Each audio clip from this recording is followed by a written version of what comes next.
Rich Cimini wrote in his Sunday article for ESPN that Jets wide receiver Randall Cobb is probably going to play a much more significant role in the offense than maybe a lot of Jets fans think. And I think it's probably going to drive us a little crazy, right? The veteran, some might say washed Randall Cobb getting opportunities over maybe somebody like Mecole Hardman, who is speedy with upside, and of course, Denzel Mims. Now, here's the thing with Cobb. Oh, he's washed. I hate the word washed because, yes, of course, Randall Cobb is not the 1,200-yard receiver he once was at his prime in Green Bay. He's not the 800-yard receiver that he was in 2019 with Dallas, but washed implies that just because a player isn't what they once were, that they can't still contribute to a football team. And whose targets is Randall Cobb essentially going to be taking from last year? I don't know. A little bit. Jeff Smith? Is Jeff Smith washed? No, he just freaking sucks. So Randall Cobb, even though he's not what he once was, is still better than Jeff Smith and on Cobb. Last year, okay, just under 500 yards receiving. However, if you look at the efficiency stats, Randall Cobb is one of only 8 receivers with enough targets to qualify last year that caught over 68% of his targets and had over 12 yards per reception. So this wasn't just being force-fed targets. It wasn't just because he's buddies with Aaron Rodgers. He is still a highly capable backup wide receiver. See how that works? Was once a good starter, not a good starter anymore. Now he's a good backup. Now, who do I want to see on the field more? Cobb or Mecole Hardman? I would hope it's Hardman. And I hope that even if Cobb has a leg up because of familiarity, I hope that the Jets are open to just letting the best, most impactful player on the field. And Mecole Hardman is really flying under the radar as part of this Jets offense. Even myself, when I speak of our weapons, sometimes I kind of leave him out.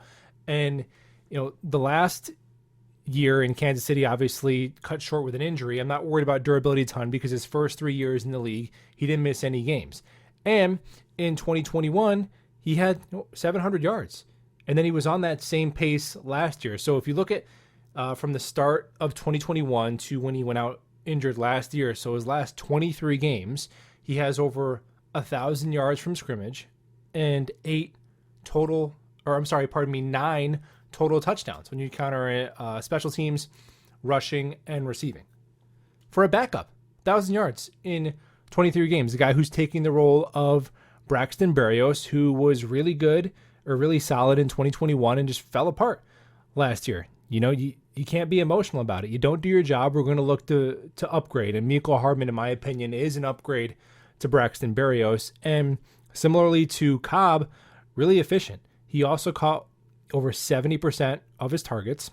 And he's got the capability to add something in the rushing game, had 2 rushing touchdowns last year for the Kansas City Chiefs. And I think that with Hardman, number one, you're talking about just better production on a game-per-game basis over the last 2 seasons. Hardman, 41 receiving yards a game.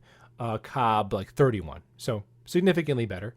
Better touchdown production from Hardman. And Hardman, I think, has the ability to impact the game in ways that don't show up on the stat sheet that Cobb can't. Number one, Hardman still has the ability to contribute on special teams, and Cobb no longer does. But just strictly in terms of getting more reps on offense, Mecole Hardman does provide a vertical threat, at least to be a decoy with deep speed, and he's a guy that you could swing back and forth in motion, and you always have to worry where he is. So when you send Mecole Hardman deep down the field on 3rd and 5, and then Corey Davis runs a dig route underneath, and Hardman cleared out the safety, and you get a first down, that doesn't show up on the stat sheet. When you run jet motion, and you fake a pitch to Hardman, and then you toss the ball to Breece Hall on a 3rd and 3, and that 1 second that linebacker shifted his weight one way to respect the jet motion, ends up getting you a first down on 3rd and 3, that doesn't show up on the stat sheet. And furthermore, obviously, Mecole Hardman a year further into his prime, Cobb a tick older. So I do think that Randall Cobb is still an efficient backup wide receiver. I'm glad he's on this team. He's better than the guys like Jeff Smith, Tariq Black we had at the bottom of the receiving room in years past. I hope that Hardman is on the field more than Randall Cobb, and I think Aaron Rodgers will fall in love with Mecole Hardman just as quickly because he's a very special talent. It's surprising that the Chiefs let him walk for that amount of money. And finally, with Mims, look, it's kind of put up or shut up time. This is going to be his third offensive staff, and now he's got a good quarterback.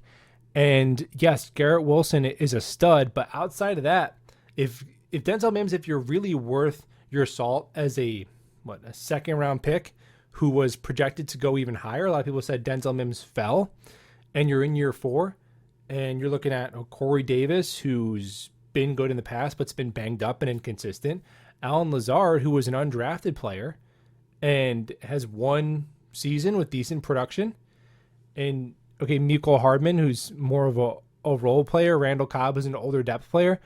I mean, if Denzel Mims can't cut his weight and find a role somewhere in there, it is what it is. And, respect Denzel Mims. No. Part of respecting somebody is honesty and expectations, and not endless excuses and blowing smoke. So this is it. This is the end of the line for Denzel Mims. And I think for him to make this roster, he's going to have to really prove that he can play a role on special teams, because last year, the Jets, when they dressed 6 wide receivers, they had 2 of them play on special teams. Braxton Berrios and Jeff Smith were very important special teams players last year. So maybe Mecole Hardman is, and then the other one's going to have to be another special teamer. So whether that's Jason Brownlee or TJ Luther or Mims, but this is it. This is it for Mims. So put up or shut up, and I think it might be the year that he's finally flipped and traded. But Jets have a really deep wide receiver room. I'm not super confident that they have a certified number 2 because of Corey Davis can't stay healthy, and Allen Lazard has never been a wide receiver 2 in a good wide receiver room. But from a stud number 1, and then you have 2 through 5 are guys who can really contribute in different ways. It's a really solid room. And we'll talk ball soon.